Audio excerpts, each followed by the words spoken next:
जी बिस्मिल्लाहिर्रहमानिर्रहीम। हमारा चौथा क्वांटम नंबर और लास्ट क्वांटम नंबर है स्पिन क्वांटम नंबर। बड़ा मजे का, बड़ा इजी वन। हम इसे देखते हैं। इसके अंदर हमने किस चीज को एक्सप्लेन करना है और ये इलेक्ट्रॉन के एड्रेस को बताने में कैसे मददगार होगा। स्पिन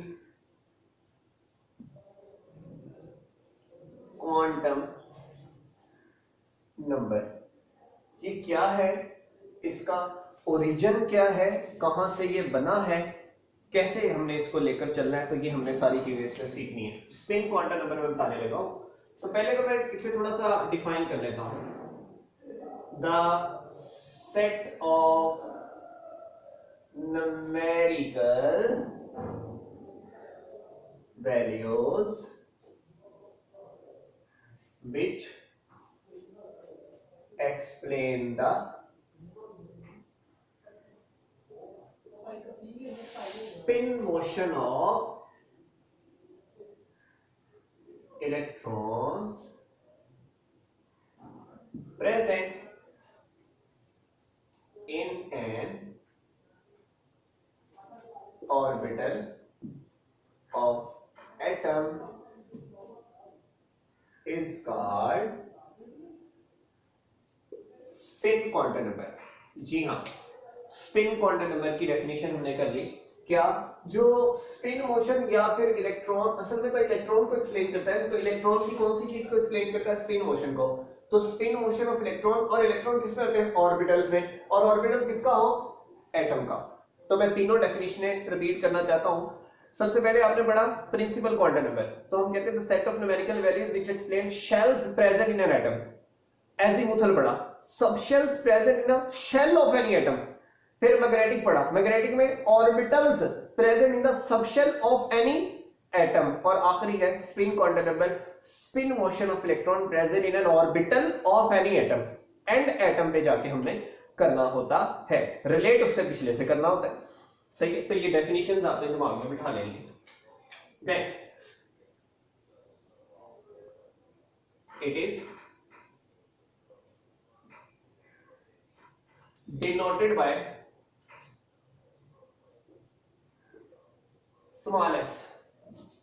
स्पिन क्वांटम नंबर का मतलब इसे किससे डिनोट करते हैं? हम एस से डिनोट करते हैं, स्मॉल एस से। Then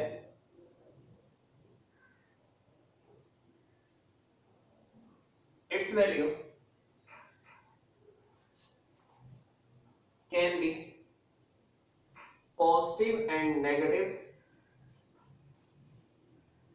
fractional integer.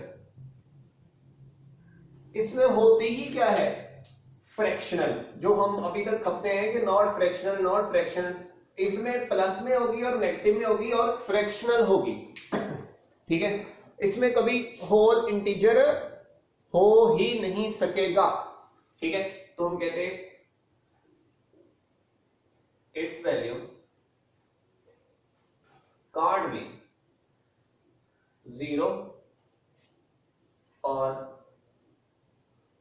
Whole integer. ना जीरो हो सकती है, ना वो होल इंटीजर हो सकती है। होल इंटीजर का आपको पता चल गया, होल का मतलब 1 2 3 4 5 होल नंबर, ये नहीं हो सकता। लो भाई, इसके बाद हम थोड़ा सा इसका ना ओरिजिन एक्सप्लेन करते हैं, क्योंकि ये वाली असल में जो बात है ना, वो आपका जो क्वांटम नंबर है, अल्लाह आपका भला करे, sorry, defect of Bohr atomic model है, उसमें कहीं पे भी नहीं है।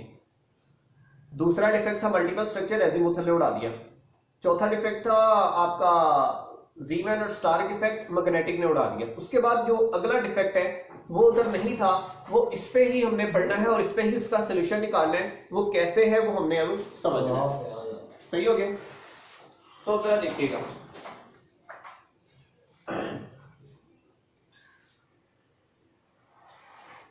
a spectrum of alkali metal like sodium was obtained। when it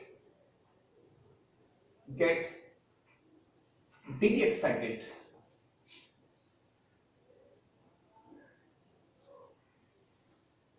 it should give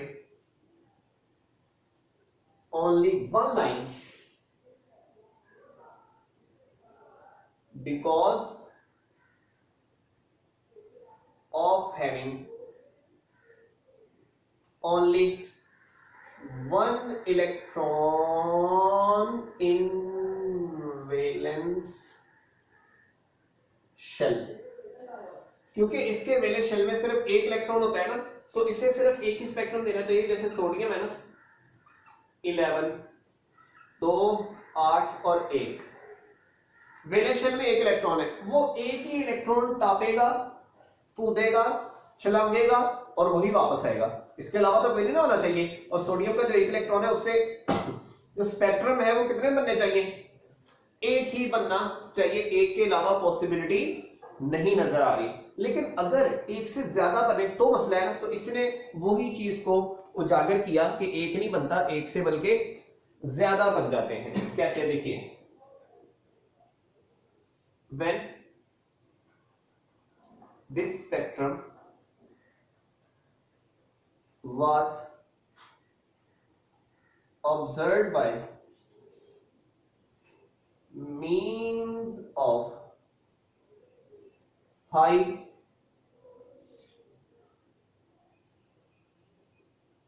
resolving powered spectrometer, we obtain that each line was separated into two lines या divided into two lines which were widely separated from each other.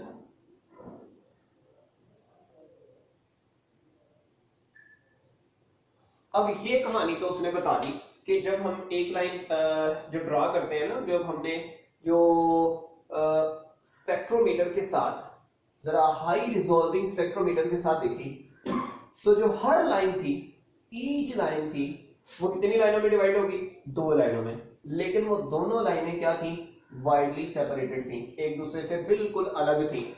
वो ऐसा नहीं था जैसे हमने वो magnetic quantum number वगैरह में पढ़ा है ना कि एक लाइन आगे डिवाइड होगी। नहीं, डिवाइड नहीं होती, बिल्कुल टोटल दो में स्प्लिट हो जाती है टोटल। देखिए कैसे, ये एक लाइन आई थी, इसे हमने जरा गौर से देखा तो असल में ये आगे कितना में जुड़ी हुई थी? डिवाइड हुई थी दो में। ठीक है, तो यहाँ पे दो इलेक्ट्रॉन थे, यहाँ पे एक इलेक्ट्रॉन था असल में। तो वो दो किस्म की मोशन शो करता है, कभी इस तरफ को मोशन शो करता है, कभी इस तरफ को मोशन शो करता है। अब मैं इसका कॉन्सेप्ट समझाता हूं। ठीक है, जब ये दो लाइनें मिली तो दो साइंटिस्ट थे, उन्होंने लाइनों पे ऊपर सोच विचार शुरू कर दिया। ठीक है, तो वो था जी गाउडस्मिथ और आहलन बेच। ठीक है जी, हम कहते हैं in 1925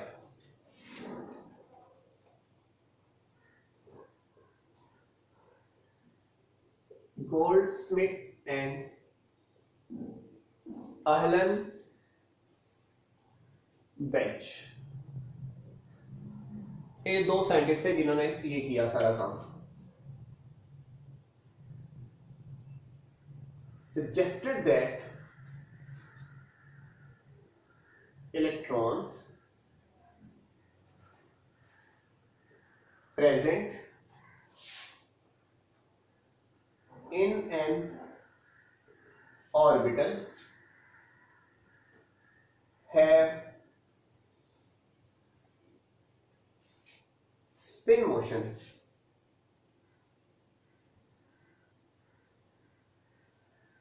which are opposite in direction of each electron, causing opposite magnetic field and magnetic moments, which cancel the effect of each other, and electrons remain in same orbital. ये सारी कहानी हमने आपको एक ही सेंटेंस में बता दी कि असल में ये चक्कर क्या है। क्या कहा गया सुना जाए। उसने सजेस्ट किया कि इलेक्ट्रॉन कौन सी मोशन करते हैं, स्पिन मोशन करते हैं, इसे सेल्फ रोटेशन भी कहते हैं। स्पिन मोशन के साथ वो किस तरह घूमते हैं, ऑपोजिट डायरेक्शन में। इसका मतलब है एक क्लॉकवाइज होगा तो एक एंटी क्लॉकवाइज होगा। वो क्या प्रोड्यूस करते हैं, मैग्नेटिक फील्ड और मैग्नेटिक मोमेंट। और मैग्नेटिक मोमेंट क्या होते हैं, एक दूसरे के ऑपोजिट। जो ऑपोजिट होते हैं वो क्या करते हैं, cancel the effect of each other. जब एक दूसरे का इफेक्ट कैंसिल करेंगे तो वो सेम ऑर्बिटल में उनका रहना क्या हो जाएगा, आसान हो जाएगा, पॉसिबल हो जाएगा। मसलन मैं कहता हूं, मैं ये बनाने के बाद उसकी स्ट्रेटजी समझाऊंगा, तो रखिएगा। Let this one is an electron, this one is also an electron. तो रखिएगा, तो ये दो इलेक्ट्रॉन्स हैं बिल्कुल ठीक। अब ये इस एक्सिस पे, ये इस एक्सिस पे, इन दोनों के ऊपर चार्ज कौन सा है, negative. How it is possible that कि दोनों पर नेगेटिव और एक ही ऑर्बिटल में इलेक्ट्रॉन पड़े हो, यानी कि एक ऑर्बिटल में ये इलेक्ट्रॉन पड़े हैं, इसमें भी नेगेटिव इसमें भी नेगेटिव, तो ये कैसे पॉसिबल है। तो ये हमें इस साइंटिस्ट ने सिखाया, तो वो सुनिएगा। कहा गया कि ये इलेक्ट्रॉन अगर क्लॉकवाइज घूम रहा है तो दूसरा इलेक्ट्रॉन एंटी क्लॉकवाइज घूम रहा है, दूसरा इलेक्ट्रॉन एंटी क्लॉकवाइज घूम रहा है।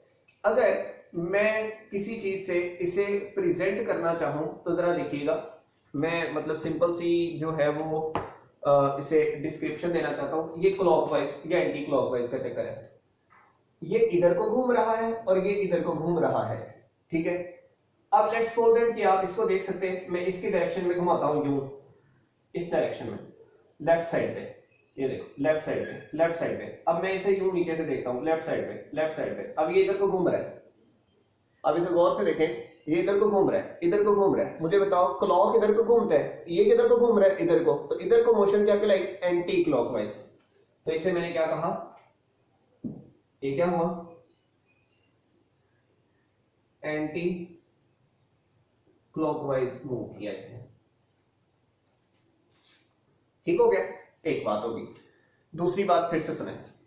अब ये तो हो गया ना एंटी क्लॉकवाइज। अब इसे देखिएगा, ये कैसे घूम रहा है, ये इधर को घूम रहा है, इधर को घूम रहा है, ये देख ऐसे घूम रहा है, ऐसे ऐसे। मैं इधर नीचे से देखना है मैंने, ऐसे घूम रहा है, ऐसे घूम रहा है, ऐसे घूम रहा है, ऐसे घूम रहा है, ये घूम रहा है, ये इधर को घूम रहा है। अब मुझे बताओ ये जो मोशन है ये कौन सी मोशन है, क्लॉक की तरह।